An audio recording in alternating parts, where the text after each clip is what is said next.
AI is reshaping digital marketing and sales, and it's fueling rapid business growth. But how can companies truly harness AI for success? That is the golden question that we are going to try and answer today as we're exploring how AI is not just changing the digital marketing and sales framework that we were used to, but really is changing our lives, our businesses, and the future of our event industry. And for that, I'm excited to bring on our guest today. So stay tuned for today's compelling conversation.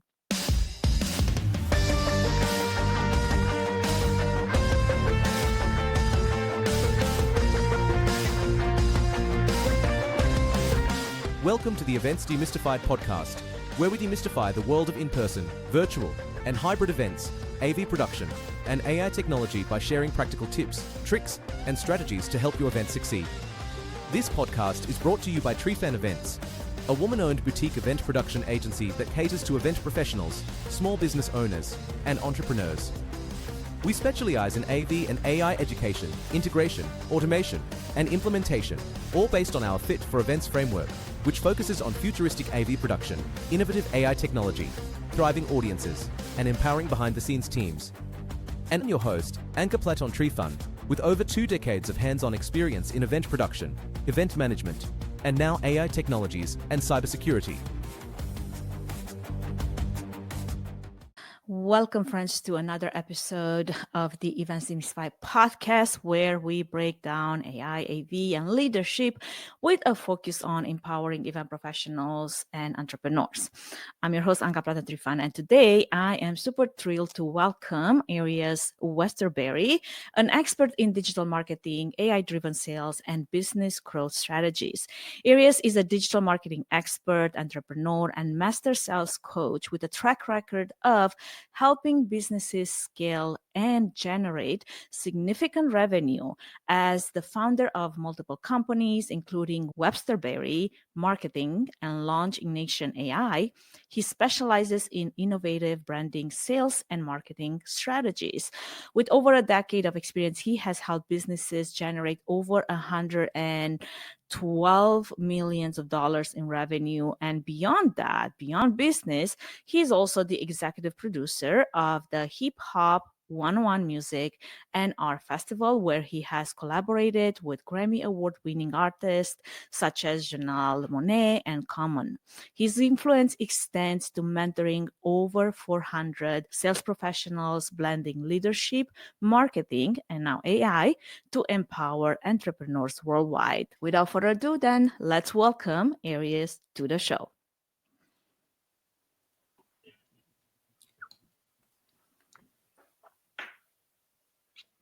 Arias, welcome to the show. Such a pleasure to have you here today. How are you doing?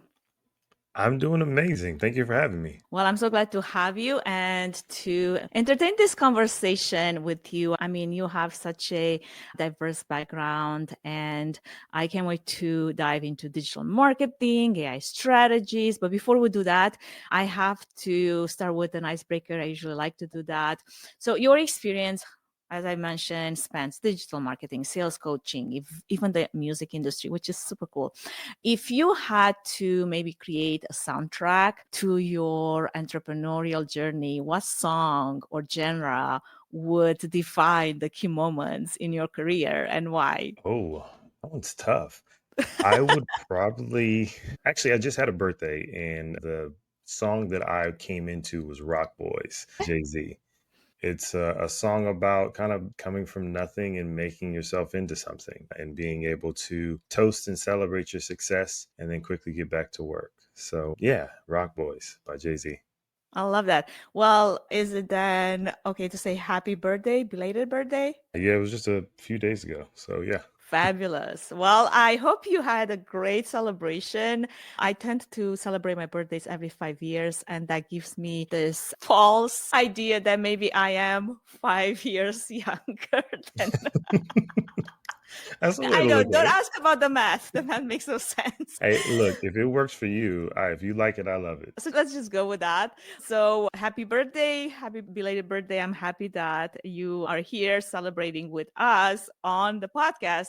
So let's get straight into our topic, right? We want to touch on AI. And it's not like AI hasn't been the conversation of the last 2 years, but I think it's important to still have this type of conversations. I just came from a keynote on the East Coast that I gave in front of a bunch of event professionals. And the topic was obviously AI. I mean, what else would I speak on? I mean, I speak on other things too, but AI still being the topic.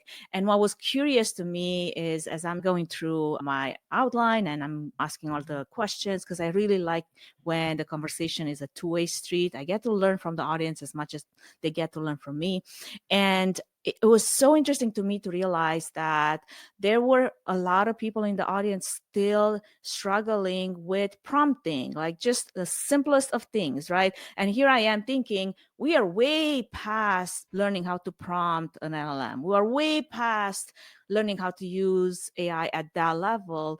And yet there's a lot of people that are still looking at AI as something new, something that they haven't done, something that they're still learning how to handle. So when you think about how AI is transforming our businesses and how it's helping scale our businesses and achieve substantial revenue growth, I think we need to start with the beginning because we do have a lot of expertise in that, especially digital marketing and AI-driven strategies that play a role in that shift. But maybe we should dumb it down a little bit to everyone that's just new at this and then bring them into the ta-da, here's what you need to know when it comes to the power of AI in digital marketing.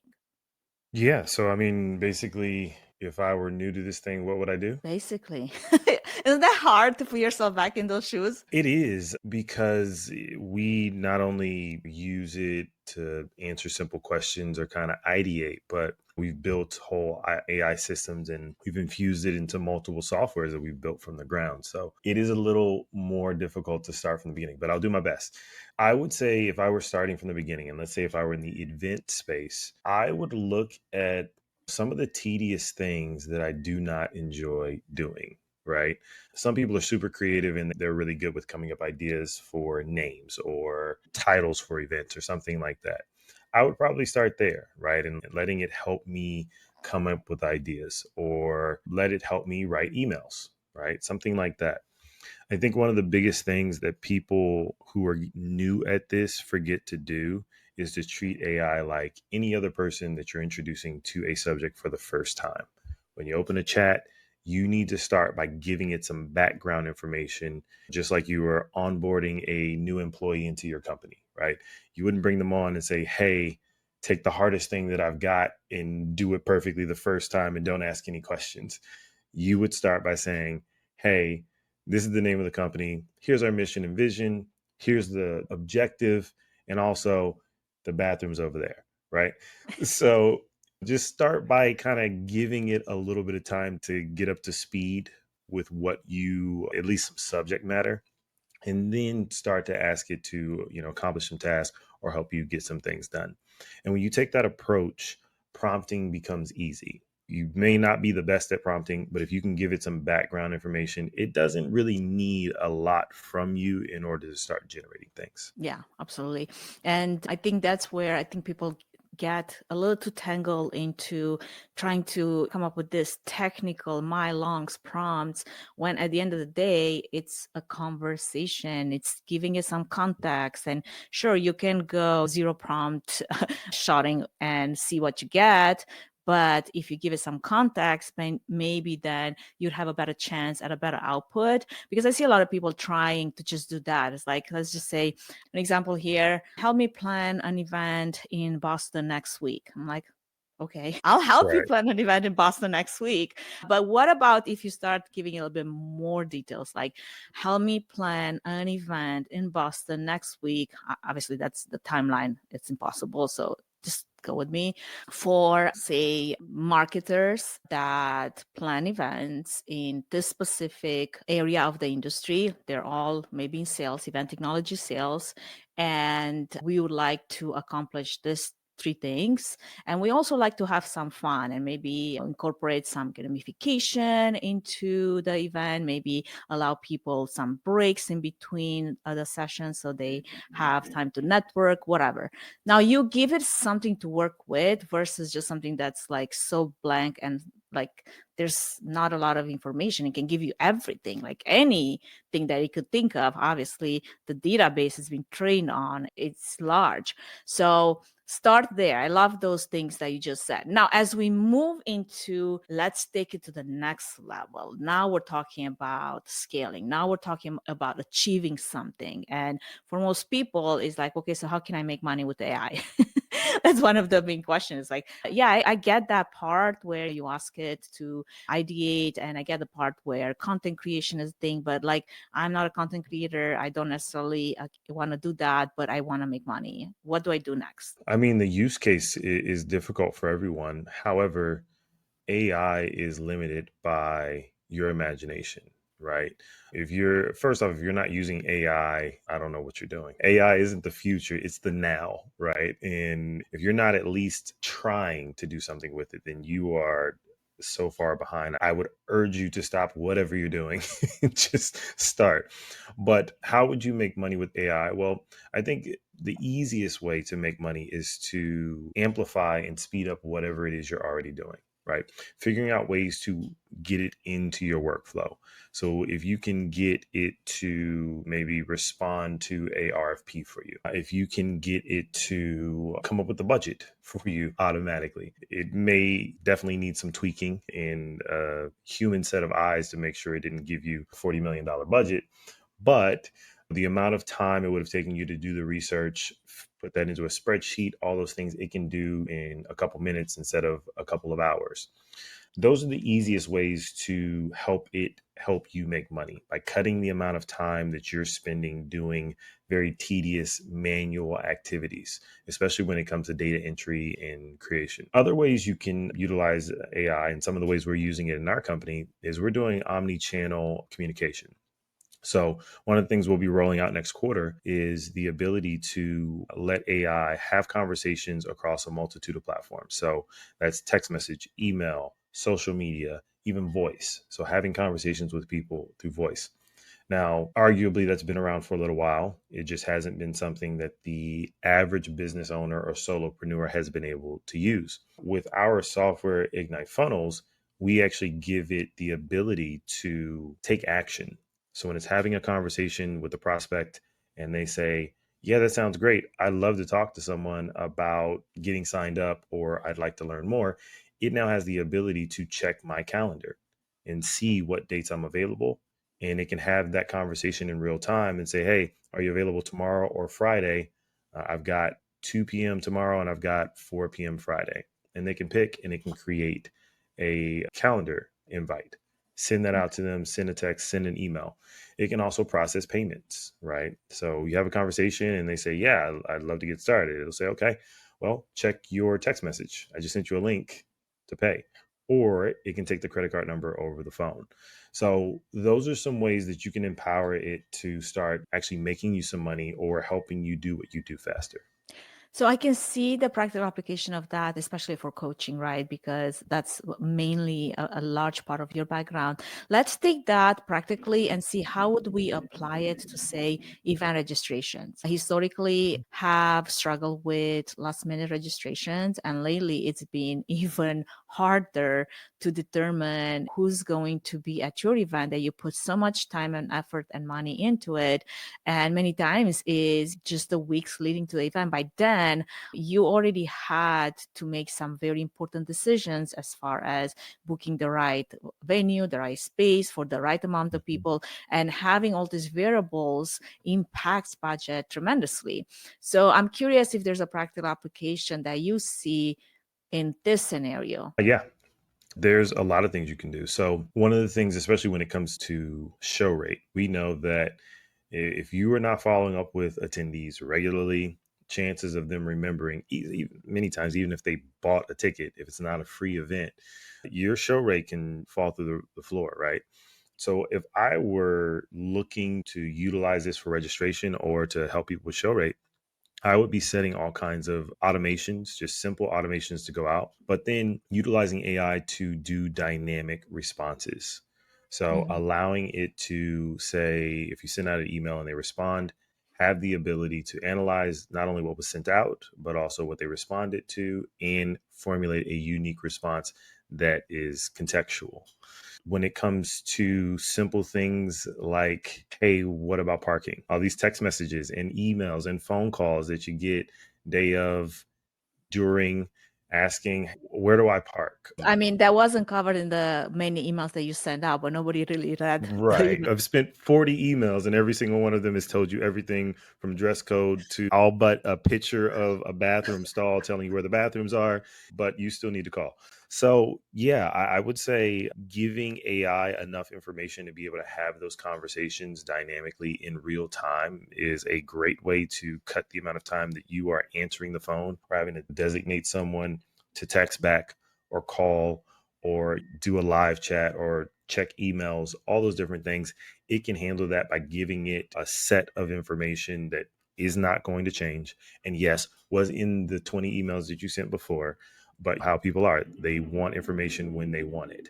So let AI be the on-call person and make sure they get it. So that would be sort of like your frequently asked question bot that you Mm. can easily embed into your reg page or website, event website, whatever.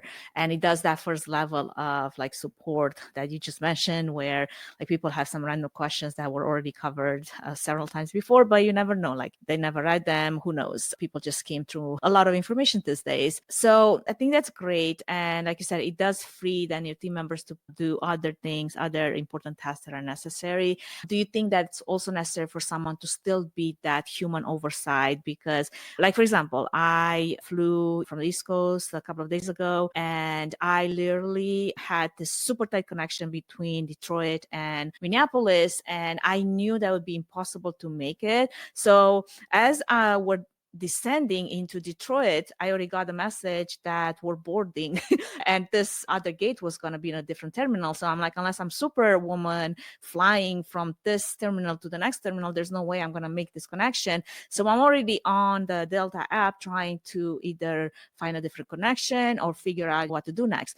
But there's a level at which an AI bot, and they have their AI assistant, whatever, where it just becomes so frustratingly like annoying. I'm like, at this Mhm. point, like I need someone like that is of human nature to help me either on the phone or on the chat to get me on my next flight, because this Mhm. bot back and forth, it is not helping. And I think there's also that level of like understanding at which point a chatbot will respond. And yes, it can dynamically respond and it can dynamically personalize the response and it can learn from the interaction. But there's a point where the human element still has to be part of that conversation, right? And then I also heard you say this drip marketing that could happen throughout the year, right? Because you want your event to be front and center. Like you want people to remember that you did the event last year. If this is a fundraising gala, they will come back next year because you do depend on those funds. You do want to raise more money, whatever. So having the drip marketing campaign be personalized, I think the word of the day, the word of the year is personalization at scale. Because everything that we just talked about, it's not just like some random messages that are being sent into people's inboxes and then you expect them to respond because they're so fantastic. No, this is a personalization next level of what we've done before. So I guess my ranting that I went on right now has 2 points. One, or two questions. One, what is the level of a bot in which a human should interject, right, in that conversation to make sure that we don't lose the human touch in all of those conversations? And then two, coming back to that drip marketing campaign strategy, is there anything that you should do so that you don't, your personalized, super uber personalized emails don't get lost in the black hole of inboxes that many emails just get lost into? Yeah, you hit it right on the head. Personalization. So There's always going to be the irate customer, the hysterical customer who is screaming at the bot saying, "Give me a person now." Representative. No, I human. talking about Arias. I don't know who you're talking about. Yeah. It's not me at all. So, yes, there needs to be some escape path, right? So, at some point, when things are hot and heavy and the conversation is no longer productive, there needs to be some way to where someone can take over the conversation, or you give them a different number to call into where they can get to a person, right? But if you create enough context, right? Like with ours, we create pages and pages of documents, like frequently asked questions, but they're whole multiple paragraphs in each FAQ, right? And then we give them the entire history of the company and me and as much information about every single product we can possibly think of, right? In addition to some information from some of our forums. And that gives it an enormous amount of information to pull from. But the big thing that most people are looking for is personalization. Like you said, there's a lot of different things that you can use it for, again, if you use it properly. So AI can analyze attendee behaviors, preferences, past event interactions to create some really highly personalized marketing campaigns that are going to increase conversions. It can also, if you're having conversations in real time and it's pulling from past information, pulling from behavioral data, past responses, emails, all those different things, it can have a contextual conversation with them too that feels real, right? Not just some binary, do you want to buy? Are you mad? type of conversation. So I think that's one of the big things that is more accessible now. And it's a relatively easy thing to deploy nowadays. But I do very much believe that it's a trial and error. So if you're thinking you're just going to create this thing, set it and forget it, you never have to talk to another customer again, well, you're sadly mistaken. We're not there yet, right? It's going to be quite a while. And like you said, the more conversations it has, the more it learns, the better it gets. But just like a new employee, they don't know everything. And sometimes they make mistakes. And just like an employee, it's not going to tell you when it messes up. So you need to kind of check on it and make sure that things are going okay and your customers are having a good experience. Absolutely. It was interesting to review. I don't know if you got a chance to see McKinsey's latest research on AI that basically was showing how while 92% of companies that plan to increase AI investments over the next 3 years, well, that's a large number, like 92%, it's a lot of companies, like almost all companies. Unless you live under a rock and you haven't heard of AI, probably you're part of that 8% that's not in the 92%. But what's interesting is that only 1% of those companies actually consider themselves mature when it comes to AI adoption, because fully integrating AI into workflows and into processes, that's a significant, and it also implies that it will improve significantly your operations. And one of the biggest obstacles to all of that, it wasn't employees, it wasn't technology, but actually it was leadership hesitation. And when you think of hesitation, sometimes it's not just about resistance, right? Like it's not leadership thinking, oh, I don't want to do AI. AI is just a trend and will be gone tomorrow, like whatever. It's a matter of perception. Sometimes we don't realize the significance of something until we maybe step back and truly see it. And when it comes to entrepreneurs and to small business owners and anyone that runs a business or an operations of some sort, right? What do you think are some of the biggest challenges that they face when they think of integrating AI into their sales funnels, into marketing strategies, and how would you advise them to help them overcome these hurdles? We see this a lot, and it's not just in AI. I believe that certain people are wired or have developed the habit of making themselves a bottleneck. So I coach tons of entrepreneurs, and I see the same thing. So they come to me and they say, we aren't making enough money. We need more clients. We need this, that, and the other thing. And a lot of times I realize that it's not that they don't have good marketing. It's not that there aren't plenty of people that want to patronize their business. It's that their systems suck. Their processes, their workflows, they're outdated. And typically one of two things are the issue. One, either the owner or top management have made themselves the gap in the bottleneck to where in order for anything to go out, it first has to cross their desk instead of training and empowering their people and getting them to the point where they have the ability to work autonomously. And you kind of only coming in when there's an issue, or the opposite. They completely obfuscate their responsibility to every single other person on their team. And there's just massive amounts of crap going out at And nobody scale. makes decisions. Exactly. And they pass the buck around and nothing gets done. And I think a lot of business owners and managers bring that same energy or those same two issues to this thing when it comes to AI. They either, hey, I'm afraid to do it because it's going to mess it up. And what if it loses me ChatGPT my is biggest stealing my client? data. Yeah, they're sharing. I had one entrepreneur that said, well, I don't want to give it our workflow because then it's going to share it with the world. And I said, Who cares about your workflow? like, seriously. And I had another one that said, well, if I put the recipe in there, doesn't it have it? And it's going to give it to everybody else. I said, that's not the way it works. It doesn't just go around telling everyone that I mean, they now if have the you're secret to Pepsi. SpaceX or Intel or any other large name out there that would have trade secrets of that nature, like I would definitely not put my recipe of success in any of those tools. There's reasons why there's processes and policies and compliance, all of that, right? But if you're like your average Joe that just reinvented, I don't know, the cornbread, you know what I mean? Yeah. And I mean, again, it's one of those things where AI is here to stay. It is. It's like 20 years ago when people were saying that social media was a fad, and no serious business people are worried about marketing on social media. It's for the kids, right? It's not a tool. It's not a fad. It's not a maybe nice to have. It is, you're either getting on this train or you're going to get run down by it, right? So the only thing I can tell you is put on your big boy pants, right? Put on your big girl shirt and suck it up and figure out how to put this in your business, right? If you don't, I would say within the next 10 years, you won't have a business.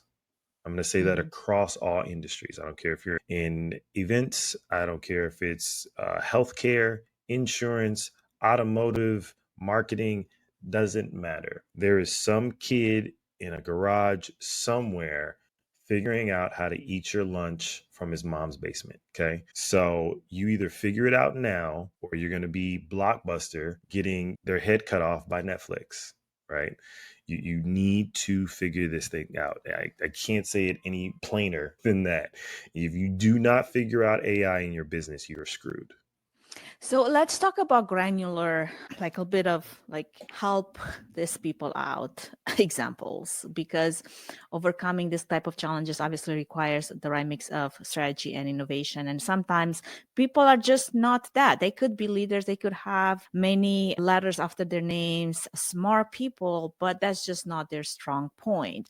So if you're not that innovator of mind to know how to integrate AI into your business, would you say then the next best thing, the next smart thing to do is assign that to someone on your team to champion that initiative so that you're still not left behind? Because as you said, if you don't do it, you can't just put it on the back burner and say, well, when we have time, we'll get to it. Or when we have the right resources or the enough money, we'll get to it. Ain't gonna happen that way, because if you are behind today, you're gonna be centuries behind tomorrow because things are moving so fast. So having the right strategy, obviously it's important because that will determine the success or how you're gonna do this integration. What would be other tips that you could give aside from like have someone champion this for, like, you don't have to. If you're a solopreneur, I can see where you need to put on your big boy pants, big girl pants, and figure it out. But if you have a team working for you, leverage that. There's smart people on your team. Hopefully, you're the kind of leader that hires smarter people than you so that you can grow the business. Hopefully. But yeah, absolutely. If you are blessed to have a team, your business is at the point where you have employees, absolutely, right? Find someone on your team who is tech savvy, who's a little creative in their thought process, and give them a goal, right? Make it a side project. Hey, I want you to dedicate an hour, a couple hours a day to getting us to point X, which could be something as simple as what we talked about earlier. Like, hey, we want to figure out how to put together a chatbot or some email automation that kind of dynamically responds. I don't know anything about it. Do some research and tell me what my options are, right? What are some softwares that we can use and implement? How much does it cost? And around how much time is it going to take to implement, right? Let them do the research, come back to you, and you say, okay, it's going to be $50 a month, $100 a month, $1,000 a month, whatever it is, right? Okay, here's some options, and then this is how much it's going to, okay, cost, time, and resources. Yeah, I can do that. And then say, hey, since you figured out all the information, you're going to spearhead implementation, right? Let me know what it is that you need, right? Do we need to hire a couple of VAs? Is there a company that will do the implementation for us? How are we going to do this? Turn that into a project, and then just keep tabs. Hey, I need you to update me every week or twice a week on where we are in this process. Give me a whole project and all these different tasks. And all right, it's going to take us a month. Awesome. So the month starting, by the end of the month, you should have something to show me, right? That would be a great way to do it. But a lot of ways to get some simple steps to start. Like we said, chatbots, email marketing, maybe leveraging AI for promotion. So maybe some AI generated content for marketing materials. You can use it to drive some event analytics, right? And kind of refine your strategy. So analyze attendee behavior, right? Is there a particular, maybe if you're doing like a regional event or a national event, are there certain areas that we're marketing that we're not actually getting much return from? Why? Let AI kind of help you walk through that and figure it out. You can also, one that I had heard about, but haven't taken any action on, is enhanced networking, right? So allow AI matchmaking to help attendees kind of connect with each other easier, right? Finding people that are either looking for certain things. So you can put together a form and say, hey, what type of people are you looking to find at this event? Or who are you trying to connect with? And then feed that to AI and then see if you compare people, right? Take data I points, will tell feed it you, and see. Arias, because event technology, my bread and butter, we're still trying to Mhm, figure out AI matchmaking. We have done matchmaking mhm, in the past, but to this date, there is not yet one tool that does true AI matchmaking the way you would think, or I would think that that would work, right? So, especially registration and events and running events will still very much depend on registration data and the right keywords and tags to create this type of matchmaking that is, there's some machine learning involved, but there is no AI yet.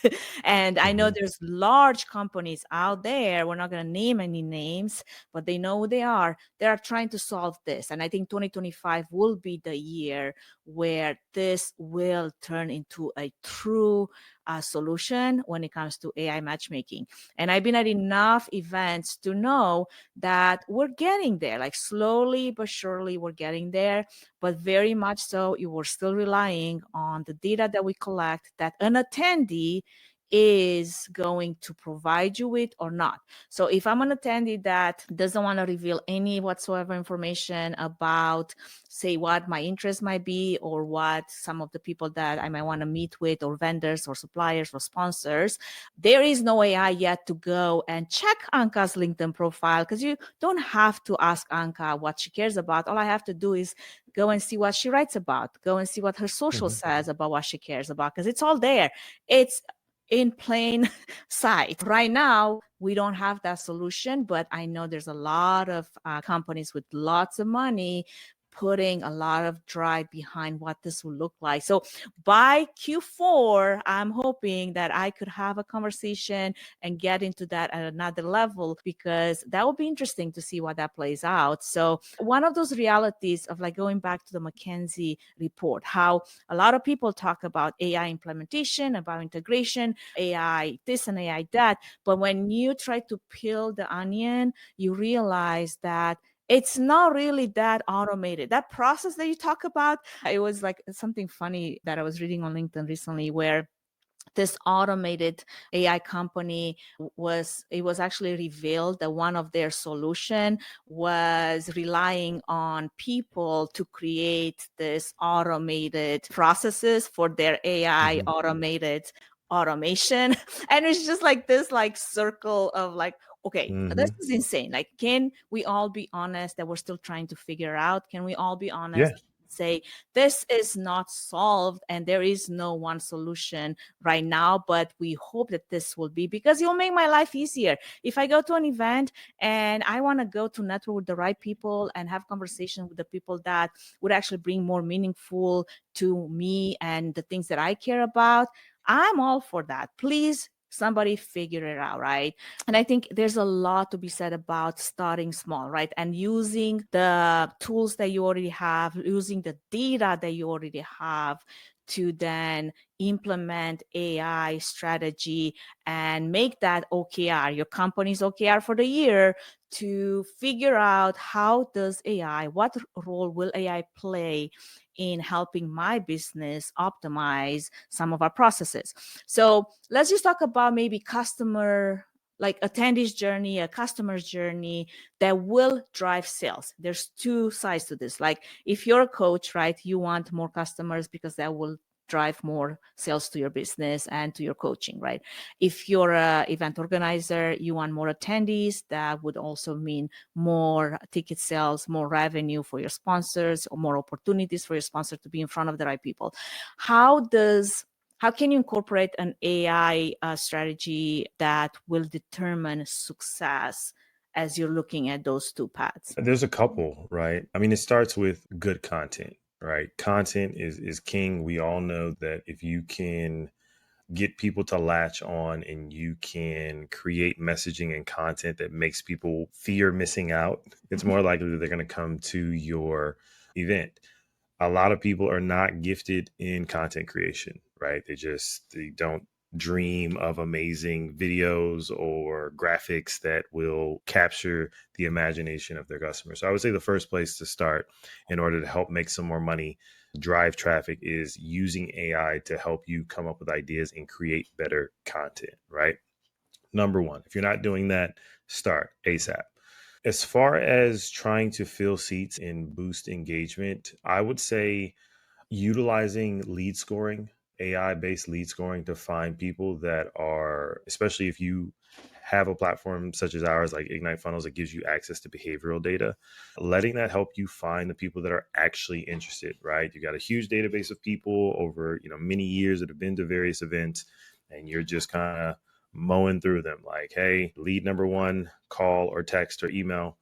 Why not try to use AI to filter that data to find the people that are actually opening your emails, that are actually visiting your website, the ones that are actually responding, the ones that spent an hour combing your website and watching various videos. Use AI in order to show you the people that are actually interested, the ones that really need your time. And that's a great way to be able to put more money in your pocket and how to get more people there. Outside of that, I would probably say, not, I mean, AI is automation, but I would say outside of actually generative AI, just trying to figure out how to send out more personalized emails based on the things that they're showing you they're interested in. So every event has multiple facets, multiple features, and things that draw people's attention. One of the things that we do with customers is we create multiple sets of emails, multiple sets of text messages, multiple types of content. And based off of the pages that we see them spending more time on, we start sending content to them that's more about that thing, as opposed to sending on a feature that maybe they spent 30 seconds on. Why not send them content about the portion of your event that they spent 30 minutes on, right? Those are ways to convince people and give them more information that'll move them to actually purchasing, move them to actually want to show up. Awesome. Great advice. Now, I want to take it a little bit personal to your background, your history. But I guess before I touch on that, let's see, what do you see the future of AI when it comes to businesses, marketing strategies, sales? Where do you see it in, let's say, 5 years from now? I think that in sales, so if you're talking maybe voice to voice, video to video sales, I believe a couple different things. And we're already seeing a couple companies come out with these. I know one company that allows an AI kind of co-pilot to listen in on the conversation and prompt you with different rebuttals to objections to kind of keep you on track of the pre-laid script that you're supposed to be on. And then we're already seeing a lot of use to analyze past calls, right? To help you train. So take the transcript of your call or take the audio of your call, feed it to a chat, and then it gives you pointers on how you can get better at your sales. I think Also, Read AI does that really, really well. Actually, I use it for my coaching, and that's nothing like an AI tool to tell you how many filler words you use or how many times you mhm, say and like to uh-huh, really uh-huh, give you the insights that you need to either never talk again in front of a crowd or hopefully get better and have little stick right. notes that say no I would more. say no. And like, you got it at the ready. Yeah, I mean that, and then Just I don't let say a me filler word. talk, but So it's good to have it there. it's something. Maybe it cuts it down by 10%. So Exactly. But no, I love the yeah. sentiment analysis, especially in some of those AI Mhm, tools. I think it goes beyond just telling, okay, everybody uses viral words unless you're like such an amazing trained speaker. But it's the sentiment analysis of a conversation, as you said, especially in sales. Fantastic tool, mhm, because not only can you see that live, like I have this tool embedded in some of my Zoom meetings, but I see live where the sentiment of the conversation shifts. Yes, we can all be good at reading the other person, but we're not all good at reading the other person, right? For right. all those cues and facial expressions and Mm, change of tone or whatever. Having an assistant, like you said, a copilot like that can provide you instant feedback. It helps you then change strategies or shift your mood or try more mirroring of the other person's energy to see if that gets you a better outcome. Another tool that came to mind, because I've used it before as well, is HeyGen. HeyGen actually has an mhm, AI avatar that is interactive and it acts like a speaker coach, but that can again be applied in so many different applications, not just that of a speaker. And right. great tips, because I know I've used them myself and I've seen the power of something that could really, if you're a coach, if you're a salesperson, you could definitely benefit from those tools. Mhm, absolutely. Yeah, I think those are the biggest things. You'll start to see AI take action autonomously, right? Isn't that ChatGPT scary just a little bit? absolutely. I mean, and we knew that it was coming, right? It was, hey, it can write a 2,000 word essay, but can it automatically send it to my teacher? And Or ChatGPT should just it? launched this last week. Yes, Right, should it send right. it to my teacher? Yeah, well, should, but will. Absolutely.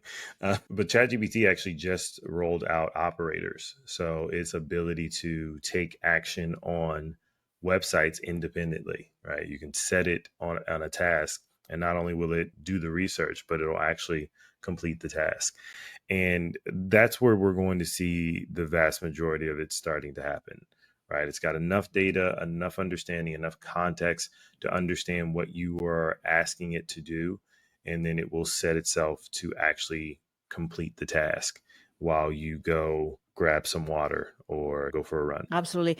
I think people don't yet realize the power of some of the tools out there. And I love tasks in ChatGPT, to be honest, because there's so much more that you can do with it aside from reminders. Hey, send me a reminder or generate some content on this particular topic every Monday morning and send me a reminder to post it on LinkedIn or things like that, right? Mhm. It can really be your entire project management management tool right there. If you Mhm. know how to set it up correctly, integrate it with a few tools, Zapier, Make, Bardeen, whatever, and have this whole workflow do for you more than what you could do for yourself. And just start with simple thing. Maybe that's all you need, a reminder. I need to brush my teeth every morning. Here Right. comes a notification from ChatGPT. Hey, by the way, Anca, remember that one thing that you asked me to remind you of? Guess what? It's time to do it. There's that So time. apply that to your business, right? Apply that to your processes, apply that to all the little things that you don't have to do yourself anymore.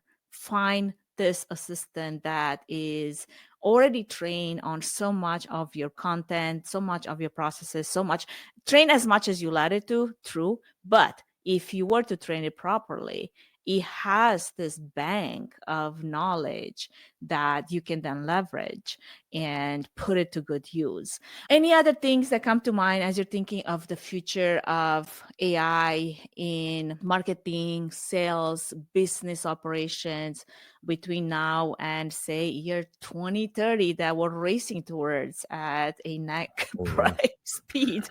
Yeah, I mean, honestly, I believe that the vast majority of things that companies like mine kind of create custom for people for automations, I think that those are going to become very commonplace and will Mhm. be easy to set up and deploy. I think they'll be able to do that within the next 12 months, maybe Mhm. 18 months, to where you can just give it your website, it'll pull all the data from it, and you say, hey, I need some promotional emails for product X.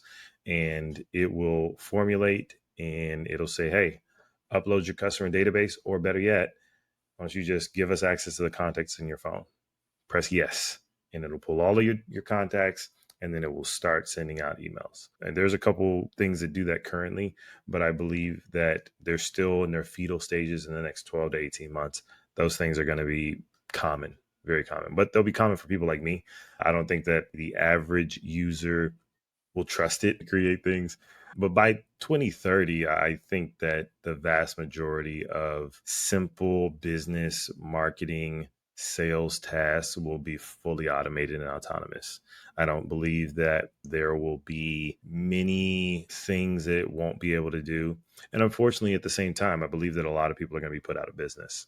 Not just businesses, but individual employees.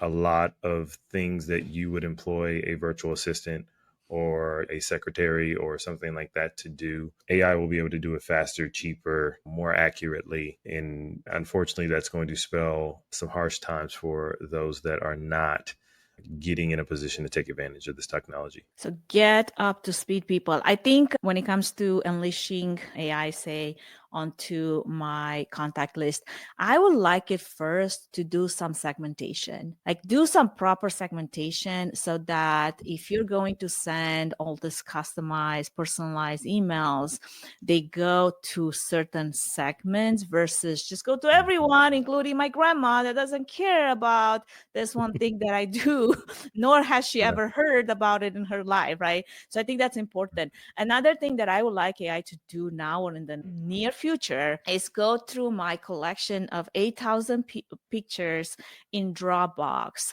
and categorize them and label them and put them in the right folders and with the right labels and the right tags and the right geotags, so that next time I'm searching for that one photo where I was holding a peacock in my hand at some event that I don't even remember, I can easily search. Is it so hard to ask for that? I'm just saying.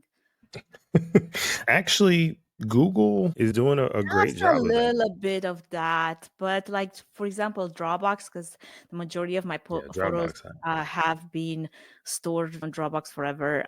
Just Mm-hmm. not there yet, and I'm like, come on, Dropbox can't be that hard.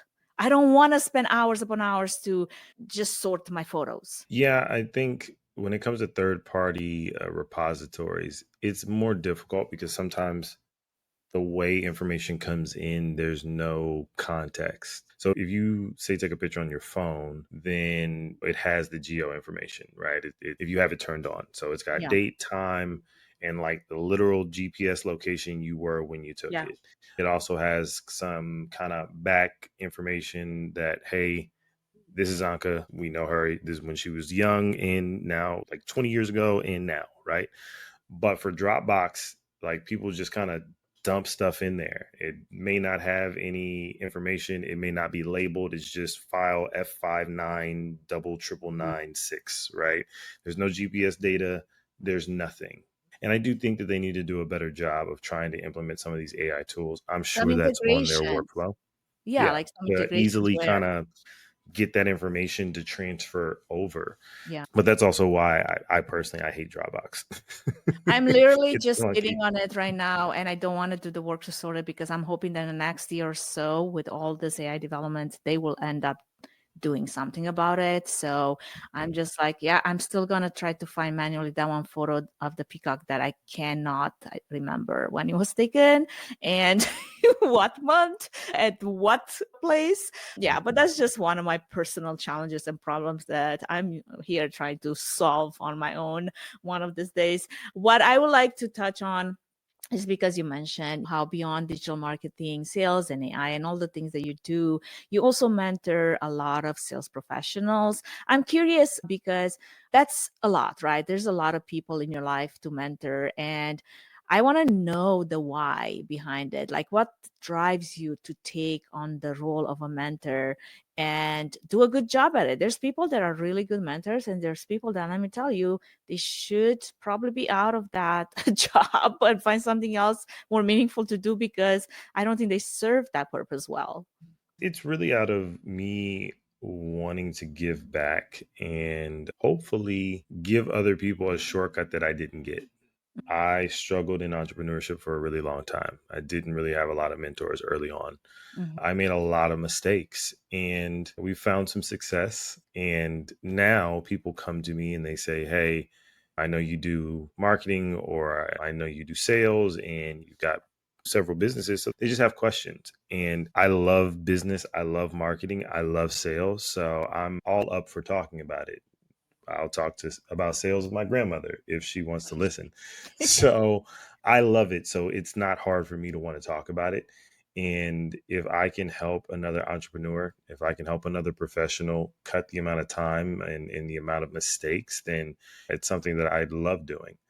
And I think if you have a passion for helping people, sharing information comes naturally. And if you had a rough go of it, you feel for people, you empathize, and you don't want them to go through that same thing. So you're always trying to say, hey, but wait, there's a pothole in your future that you can easily sidestep if you just do XYZ. So yeah, that's how it's come about. And now we've formalized the process with launchignition.ai, which is a program for entrepreneurs and business owners to help them scale their business and set it up for scale. And it really just started out as a handful of people who we couldn't help on the agency side. And I was like, hey, there's some things that you probably need to get in place before you get a marketing agency. And then we turned it into a whole program. And then we turned it into a software. And then we turned it into an accountability group and mixed it all together in a bag. That's fantastic. Now, as we are about to wrap up, I'm curious, what's one piece of advice that you'd give to entrepreneurs, business owners that are looking to integrate AI-driven strategies into their growth plans? Maybe some of the biggest lessons that you've learned just through mentorship and coaching professionals in sales and entrepreneurship, and your own challenges and lessons that you've learned through the process. Yeah, the biggest lesson is start small, right? You need to find actual applications in your business and don't just go chasing shiny objects. Just because your friend who runs a business just spent $50,000 fully integrating AI into their business doesn't mean that you need to follow suit. You need to find actual problems that AI can solve and then focus on how you can integrate that smoothly. And I don't care if it's something as simple as a chatbot, right? If that actually solves a problem for your business, if it solves a problem for your customers, then that's where you need to start. And make sure that you do it really well before moving on to something else or something more intricate or complex. I think the mad dash, actually, the question that you asked earlier, which is, how can we make money with AI? And people are just like, I know I can make money. There's all these people making millions of dollars. I need to do the same. That may not be your path, right? Chill. Please Right. chill. Yeah. Like just unclench your fists and your jaw and just breathe. Find out how this thing can work for you. Because I promise you it can. But if you are looking at people around you, trying to emulate the things that you see, that may do more harm than good in your Yeah. business. So focus on finding things that actually provide solutions for you and your customers. And if you keep that as your North Star, everything will work out in your favor. Absolutely, 100%. Always like, I find such irony in people that they're out there like, how can I go and sell more books with AI or use AI for photography and make money? So then the next question is, have you sold books before? Or are you a photographer? Have you used that skill Mhm. set before? And they're like, no, I've never done it, but now I have AI to do it. I'm like, why don't you apply AI to like your expertise, to something that you Right. already know how to do well, and just elevate, go next level up from there. And I'm sure you're going to learn a lot of good lessons in the process about doing other things. Like I was forced by myself to teach myself how to code in Python because I wanted Hmm. to solve a problem, and here was the solution. And between me and the solution, there was Python. So I Mhm. taught myself how to program in Python with the help That's of the awesome. tools at hand. Now, it does help to have a computer science degree in the background and some other programming languages background. I'm not saying that I Yeah. just started cold turkey, but I am saying that I haven't done that in 20 years since I graduated in computer science. So I've Mhm. been rusty, right? So just getting to a level where I'm comfortable now to use this tool with the help of AI, it's because I've already done that way back in my past. And I didn't just like reinvent that whole wheel trying to figure out, okay, so now if I'm going to do this app and I need coding language, I'm just going to do it. There's a few steps that you can take, but I think the biggest takeaway here is you already do something really well. Hopefully, figure Mhm. out what that is and then see how can apply and leverage AI to that so that you can make money if that's your goal. Or maybe go higher, go bigger, grow, scale, whatever the goal might be. And I think what you just said earlier basically goes hand in hand with that. Use what you have, the tools that you have at hand, and see how that could work for you. Any other tips, any other thoughts? And before we wrap up, I also want to give you the opportunity to share where our listeners can connect with you and where they can learn more about you and the things that you're doing these days. Hats off to you learning Python. That's awesome. Yeah, my tip would be to follow Anca and go learn Python or Ruby No, or Java Anka or is something. industrious. Anka's gonna do something if she puts her mind to it. So I see. you don't have to do that. You can go and hire some professionals to do that. But I will Mhm. definitely give you my tips if you really want to go that path. Yeah, no, I think that where we are right now is extremely exciting. It's never been easier to be an entrepreneur. You've never had more resources. You've never had more access to more people across the world, more information. Things have never moved faster than where they are right now. And it's getting better, right? If you put yourself in a position and you are determined to make it work, well, then I think that is an amazing time to be in business. It's an amazing time to start a business. I think that the best thing that anybody can do is just stay focused and be consistent, be flexible, but be consistent, right? Things are changing rapidly. We talked about all the different things that are about to change and what I see on the horizon. However, if you are focused and you're in it and you're not the type to give up easily, well, you're always going to find a way. You're going to reinvent yourself and you're going to put yourself in position to win. In terms of where to find me, I am not hard to find. Being in marketing, that's one of the benefits of it. So if you Google me, Arias WebsterBerry, you'll see my books and my companies and coaching programs and softwares, all the different stuff. But if you're looking for marketing, if you are not a marketer, you don't like marketing, you just want somebody to put cheeks in seats, well, we are your people. You can go to websterberry.com and my team will be more than happy to speak with you and see if we can help. Well, thank you so much, Arias, for sharing your insights and your tips during our conversation today. And for our listeners, please do check out what he's up to these days, and maybe get yourself some marketing self-help, because we could all use more marketing, right? There's the few of us that do marketing because they were forced to, and they were forced to learn it.